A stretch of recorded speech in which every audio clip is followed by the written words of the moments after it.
መነሻ የመንፈስ ቅናት መንገድና መንግስት በሚሉ በአራት ሞዎች የተገለጹ ዋና ዋና ቁም ነገሮች ላይ የሚያጠነጥን መጽሐፍ ነው። የመደመር መንግስት እንደ ሀገር ባለፉት ዓመታት ዋነኛ ችግር ሆኖ የቆየው ጉዳይ በፖለቲካ መድረካችን ያለው ስብራት መከፋፈል ነው ያሉት ጠቅላይ ሚኒስትሩም መፍትሄው መደመር ነው ብለዋል።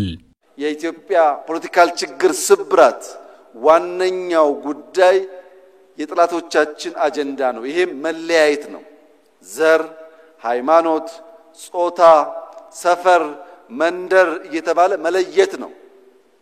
ለዚህ መፈወሻ መድኃኒት ደግሞ መደመር ብቻ ነው። መደመር ማለት ግን በአንድ ጭንቅላት ማሰብ አይደለም ብለዋል ጠቅላይ ሚኒስትሩ።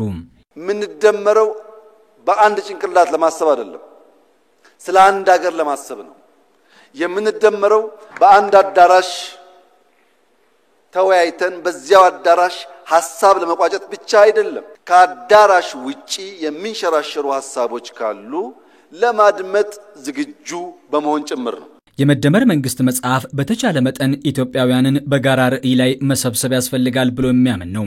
አብይና ዘሪሁን፣ አብይና ጌታቸው፣ አብይና ፈላስፋው ዳኛቸው ስለ ሀገራቸው ጉዳይ በአንድ ቦታ የሚቀራረብ ቋንቋ መነጋገር የሚችሉ ከሆነ ከነዚህ ሰዎች የተለየ ክሪቲክ ከነዚህ ሰዎች የተለየ ሐሳብ የሚያንሸራሽር እምብዛም የለም።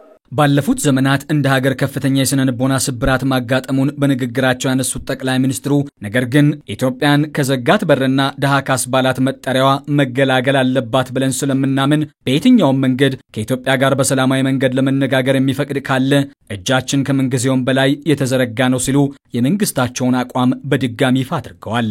ዛሬ የኛ የሆነውን ቀይ ባህር መልሶ ለመጠየቅ የሚሰጋ የሚጠራጠር ትውልድ መፈጠሩ የስነልቦና ስብራት አካል ነው። አንችልም ብሎ ነው የሚያስበው። እኔ ላረጋግጥላችሁ ወዳለው ኢትዮጵያ ትችላለች። ሰላም ታስቀድማለች፣ ደህንነትን ትፋለማለች፣ መውጫ መግቢያ በሯን ታበጃለች።